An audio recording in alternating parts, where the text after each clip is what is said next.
So, what's up sa inyo? Mga followers natin. So, for today's video, no, dito kasi sa akin 1994 na Toyota, may nararamdaman ako na lagutok. Ngayon, yung lagutok niya, nangyayari lang siya pagka nalulubok yung one side. So, pag hindi pantay yung humps, tsaka lang nangyayari. Primarily dito sa driver side. Ngayon, ito try natin palitan. Yung tinatawag na stabilizer link. Ito yan. Itong stabilizer link na to, pag kinakalog ko ay sobrang tigas pa. Ni ayaw gumalaw. Pero yung naandun sa loob, mamaya papakita ko. Pag ginalaw nyo siya ay, pag ginawakan nyo siya ay medyo malikot na. So, una natin gagawin, i-jack natin yung kotse, tataas natin. Lagyan natin ng jack stand. Okay, pag na-jack nyo nga, lagyan natin yung jack stand, kalugin nyo muna. Okay. Tapos, sa ating loob, sususian natin siya. Pero, yung hindi na nakalak yung steering wheel. Susi. Yan. Ayan o. Ayan, nadinig niya, lumagutok agad pag ikot ko. Okay, sa Corona, medyo madali lang naman siya. Ito lang naman yung part na yan. Ito. Problema lang, paano natin i-access to at luluwagan. So, kaya, ayan, may nakasabit pa. Kaya natin siya nilagyan ng jack. Kasi, kailangan nakaangat siya. Kasi pag ginawa ka mo to, yan. Ayun o, maluwag na siya.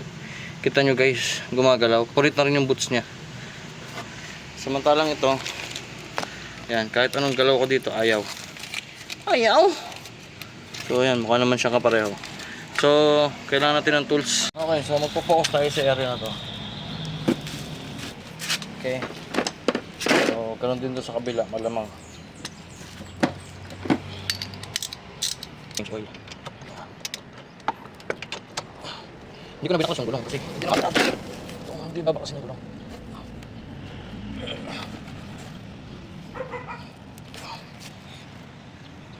So, ito yung luma. Ito yung bago. Pareho naman sila. Oo. Kaya lang, kung makikita nyo to, itong bago. Kahit anong galaw ko, yan. Kahit anong kalog ko, ayaw kumalog. Ito, ayaw din kumalog. Ito luma, ayun o. Wala na. Sabi naman ng mekaniko, ito, matigas-tigas pa tong isa. Yan. Sabi naman ng mekaniko, pag ito naman daw ay naputol o nahugot, hindi naman daw to delikado. Huwag ka lang magbabanking. Kumbaga madadala mo pa siya sa shop. Ayan, ito. Ayan, ito. Ayaw. Uy, ayaw. Yan. So ngayon, ito yung babalik natin doon. So ganun lang din, kapag natin siya tinanggal, walang ilaw eh. Ganun lang din natin siya babalik. Yan. Ganyan lang din. Okay? So tanggalin ko muna to. Hindi kakabit ko na. Okay, so ito na. Kabit ko na. So ngayon ay hihigpitan naman natin. So higpitan natin muna itong sa baba. Ito muna parang sa taas. Sa taas. Tagulang eh. Diba? Higpitan nyo muna ng kamay. Ayan, ganyan. Mas makapit na siya. Ito.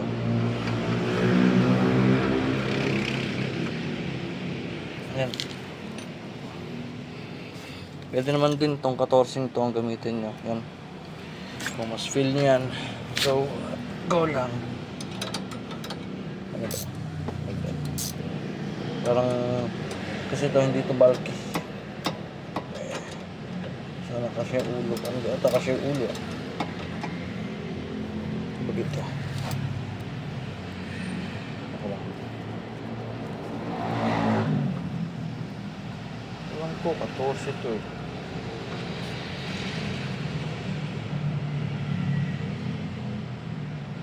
Ayan, so hindi na siya kasya. Ibig sabihin ito ay 15 na siguro. Kaya siguro ka na mas malaki. Ayan, 15. So hindi tayo makakagamit ng 15 ba ako mga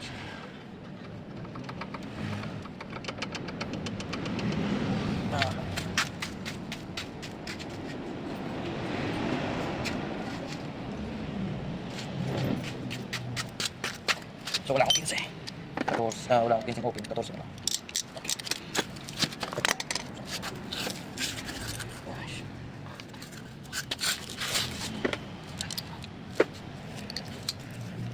Yun. Okay. So ikita na natin.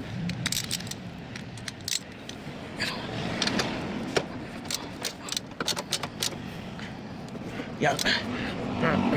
Baka rin. Tigas na yun. Sunod dito naman sa ibang mas. Kasi maliit yung espasyo.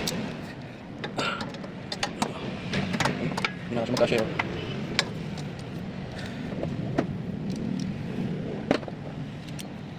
Gamitin natin ang extension na lumili ko.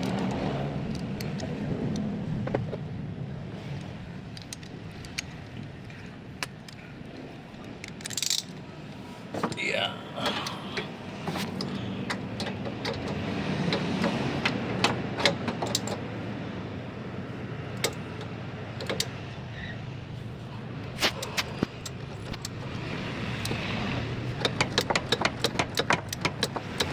Wala pagkakita nito. See? Walang espasyo. See?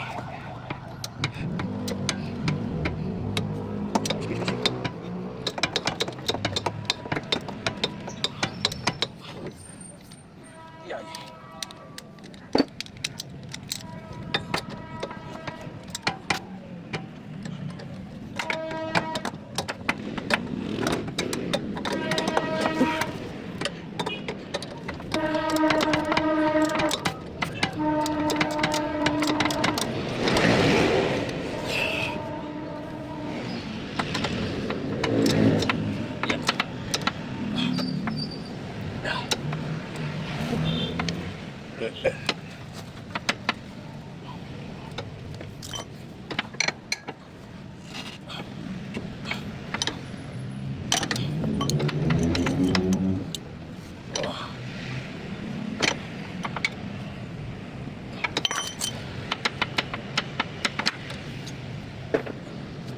So yan. So matigas na siya, mahigpit na siya. And itong higpit na to. Yan. Ito naman, harap-harap na ako mag-ikot. So yun guys, ganun lang kadali. Or ganun lang yung procedure, hindi pala madali. Ganun lang yung procedure pagpapalit ng stabilizer link na Toyota Corona. Actually ito, sabi nila pwede pa to. Pupukuin na lalagyan ng grasa to, kaya lang bili ka na ng bago, 500 lang naman isang set niyan. Pabili ka niya sa online, be sure lang yan, punit na siya. Be sure lang na kaya nyo ikabit. Hirap pa siya pagka baklas na, hindi na ikabit. Kailangan nyo ng mga tools na ganito.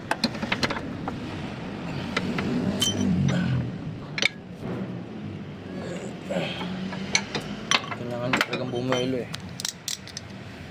Wala. Talagang bumibeluan niya to.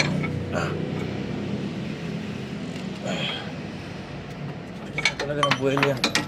Para sobrang higpit niya. Okay. So, yun lang mga kaibigan. Ganun lang siya kadali. And,